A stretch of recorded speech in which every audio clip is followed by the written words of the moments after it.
So, meron ako nakitang isang post sa Facebook na nagsasabing obligasyon ba ng mga anak na alagaan yung mga magulang kapag tumanda na. Tingnan natin yung mga reaction ng mga tao dito. So, halos lahat nagsasabi na oo. Ibig sabihin, 34,000 yung nagsasabi na nag-heart na oo daw. And 7.3K lang yung hindi. So, bigyan natin to ng lessons. Marahil yung mga taong nagsasabing hindi kailangan alagaan o hindi obligasyon ng anak na alagaan yung kanilang mga magulang. At almost 7,000 na nagsabi nun. Ibig sabihin lang nun, maaaring nung bata sila ay hindi sila nagkaroon ng experience na maganda sa kanilang mga magulang.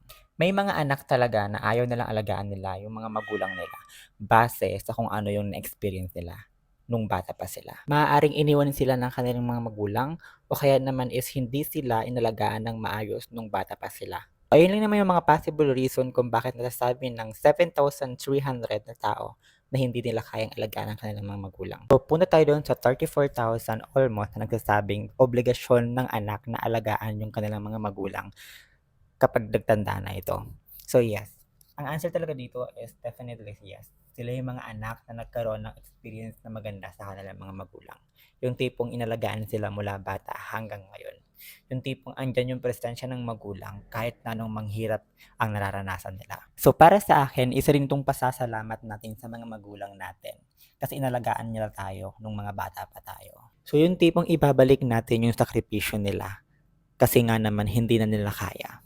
Yung tipong tayo naman yung magpapakain sa kanila and yung tipong tayo naman yung magbibihis ng mga damit nila and yung tipong tayo mag-aalalay sa kanila kapag hindi na nila kayang tumayo at maglakad. Bahagi ng isang culture natin bilang isang Pilipino yung mapagmahal tayo sa ating mga pamilya. Kahit nga sa ibang tao, minamahal din natin.